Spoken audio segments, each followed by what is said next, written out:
Entonces, el primer tema que corresponde al capítulo 14 es el tema de la inflación. La inflación es un proceso no un fenómeno económico que se caracteriza porque los precios suben de precio, para la redundancia. Se dan tres criterios que debe tener. Primero, que es un incremento sostenido en el tiempo, o sea que si un producto sube su precio y luego baja, como pasa mucho con el petróleo, pues eso desde el punto de vista académico estricto no es inflación. Dos, si es un solo producto el que sube, pero los demás se mantienen igual, pues tampoco se considera desde el punto de vista académico por inflación. O sea, tiene que ser generalizado y sostenido en el precio, en el tiempo. O sea que los precios suben, pero suben diferentes insumos como la comida, la ropa, etcétera.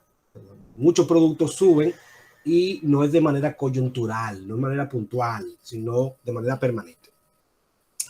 Y la tercera característica que se habla que es un factor monetario, que tiene que ver un poco más con la economía, pero tiene que ver un poco si hay un exceso de dinero en la calle, si hay mucho peso en la calle, y entonces cuando hay mucho peso y poca demanda de oferta y demanda, y hay poca demanda de dinero, pues entonces eso crea inflación. Esa es una de las razones por las que se crea inflación. Entonces, esa sería una definición de inflación. Y el punto es que nosotros en nuestro análisis que hemos planteado, no hemos considerado el impacto de la inflación. Cuando la inflación es moderada, pues no es tan importante el efecto, pero cuando la inflación es alta puede afectar el tema. Y la inflación afecta tanto el ingreso, el precio de la venta del producto, como los costos. Pero si, por ejemplo, yo tuviera una limitación que no me permite subir el precio, o que yo no tengo que subir el precio menos de lo que subo mis costos, entonces va a haber una disminución del beneficio real. Se incrementan los costos y no el precio de venta. O sea que también ahí tendría pues mucho impacto. En otros casos que no se considera eso importante, por eso no se toma en cuenta el tema de la inflación. Entonces, en el capítulo 14, pues le hablan de algunos modelos. Hay un ejemplo, un tema sencillo en el que se habla de una tasa real diferente a la que hemos trabajado y nominal, y se considera que la tasa real sería la tasa de interés del mercado. Vamos a suponer que la tasa de interés del mercado ahora mismo es un 8% y la inflación fue un 5%. La tasa real es el valor del dinero menos la inflación. O sea, si tú tienes dinero en el banco, duró un año y ganaste un 8, pero la inflación fue de un 5, realmente ganaste un 3. Entonces, es la inflación, es el valor real de tu crecimiento. Tu crecimiento debería ser mayor que la inflación. Si la inflación fue un 10 y tú tuviste en el banco un 8, tú perdiste dinero en el banco. Entonces, en definitiva, la tasa que tú recibes debe ser mayor que la inflación, y a los economistas no interesa la tasa de interés real, que sería la tasa de interés menos la inflación. Obviamente, cuando hablamos de varios periodos, aunque las tasas cambien con el tiempo, pues se pone un poco difícil el cálculo. Muchas veces lo que se hace es que se asume una tasa de crecimiento, una tasa de interés fija, que puede no ser cierto, y se utiliza una tasa de inflación también fija, y la diferencia de ambas, con esa se trabaja. El libro plantea un modelo en el que hace una corrección y justifica que esa tasa no es tan apropiada, pero incluso la del libro, pues no hace el cálculo real. Aquí yo voy a plantear diferentes formas de hacerlo. Un ejemplo sería, por ejemplo, yo tengo aquí de flujo de efectivo, año 0, 1, 2, 3 y 4, y tengo la tasa de inflación y la tasa pues, real. Entonces yo debiera pues incrementar el valor en, pudiera por ejemplo poner en 7%, sumándolo. Yo pudiera por ejemplo calcular una media, el promedio y el promedio de esta, y calcular un promedio ponderado, ¿verdad? Yo pudiera calcular lo que se llama la media geométrica y calcularlo y calcular promediar, y la media armónica. O sea, y pudiera diferentes tipos de media, y pudiera decir, bueno, está entre un 8 y 8.47. Obviamente esto no es del todo correcto porque asume un peso que no necesariamente es igual a todo, pero son formas de aproximada de a encontrar algún tipo de de relación. En este caso se está sumando, pero no, mentira, yo en este caso estoy aplicando la fórmula que plantea el libro, que es sumarla más sumar la multiplicación de ambas. Y en base a eso, pues obtengo una tasa promedio y lo que hago es que asumo como si fuera esta sola tasa. O si lo que tengo es la tasa, esta tasa, y quiero encontrar la real, pues entonces le resto a esta tasa, que la tengo, el valor de la inflación en promedio. O sea, que despejo la fórmula para tener el valor. O sea, que hay diferentes formas de cómo representar la inflación. Usted puede en el libro verlo con más detalle. Ahora, ¿cómo lo calculamos de manera real? Lo ideal sería o yo ir trayendo cada pago futuro al periodo anterior hasta traerlo al valor presente, o yo ir la tasa acumulándola y a partir de esa acumulación, pues traer cada valor al presente. Como los dos ejemplos. En el primer caso, yo lo que hago es que cojo estos 40, ¿verdad? Y calculo el valor presente. Calculo el valor presente, esos 40, bueno, de cuánto sería. Entonces, aquí cojo los 40 que tengo aquí inicialmente, estos 40, le aplico la tasa de inflación y la tasa de real proyectada y lo llevo al presente. Y a eso le sumo 40, pero solo un periodo.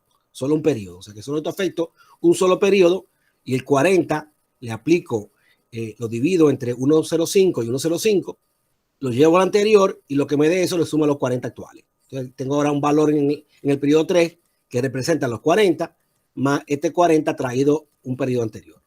Y aquí vuelvo a hacer lo mismo. Cojo los 76.28, lo divido entre 1.04 y 1.05 y lo llevo al periodo anterior. O sea que sería como llevarlo uno a uno.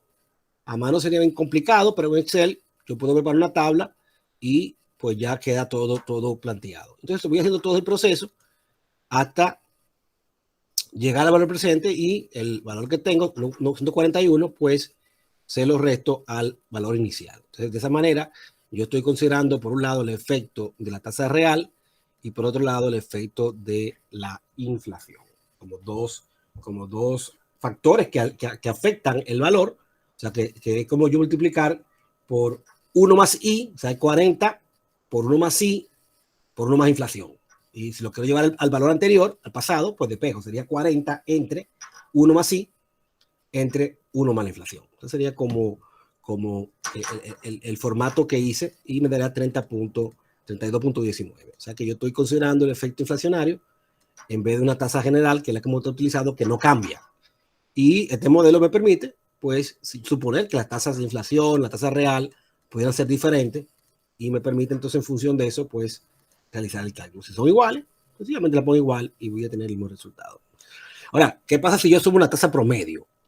Yo tomo una tasa promedio. Si yo quiero calcular el mismo flujo de efectivo, como siempre lo hemos calculado, calculo el valor presente de cada valor y lo sumo, o desde una vez con el valor, con la fórmula BNA, calculo todo eso usando esta tasa entera, la tasa de 8.47.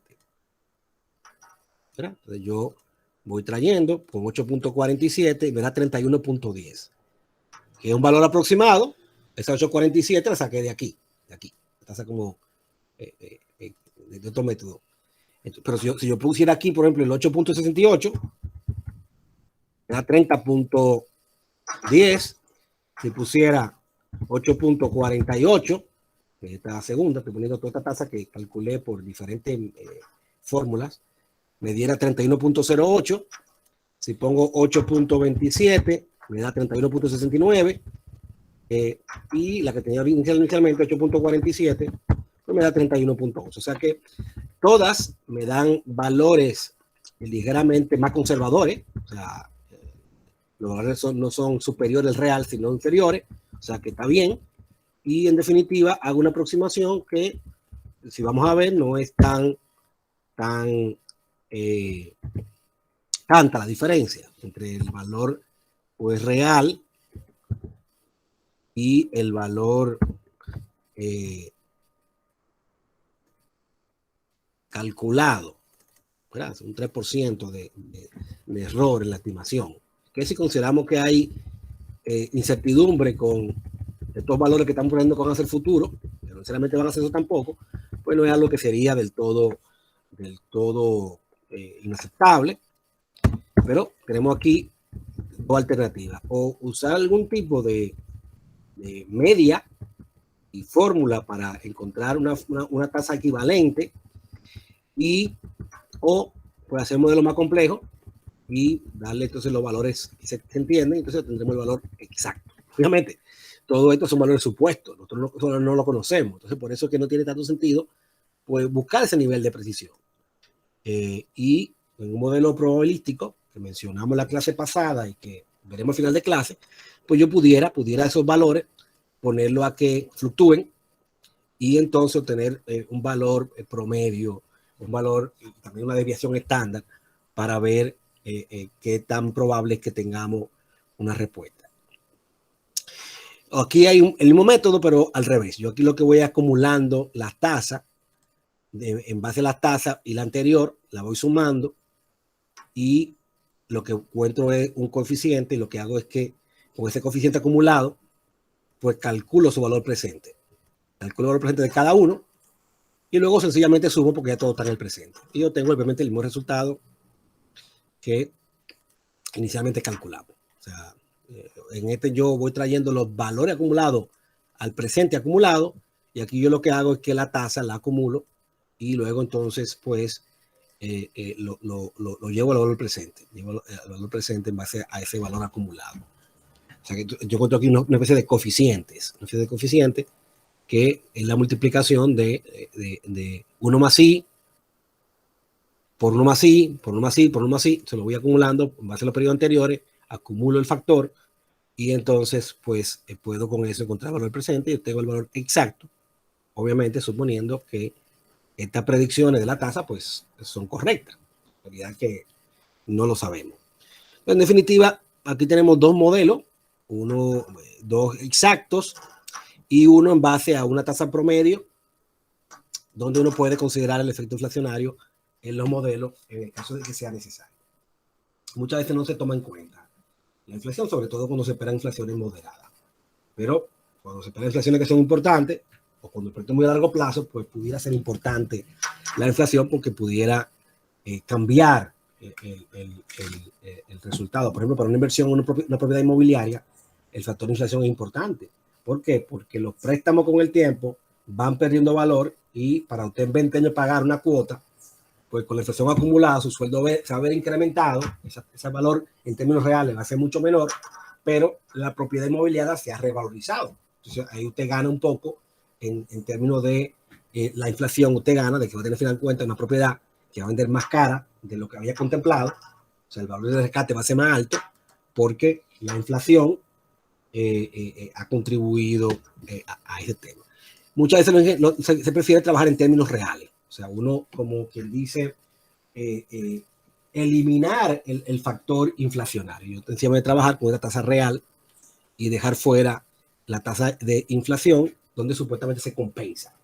Donde supuestamente se compensa esa inflación en términos de los ingresos y los costos, suponiendo que ambos se incrementen en la misma medida, pues entonces pues se anularía el efecto de un y otro. Pero en algunos casos pudiera no suceder. Entonces, aquí sencillamente introduzco el tema, lo hago sensible a de que en algunos análisis pudiera el tema inflacionario pues requerir ser incorporado en el análisis.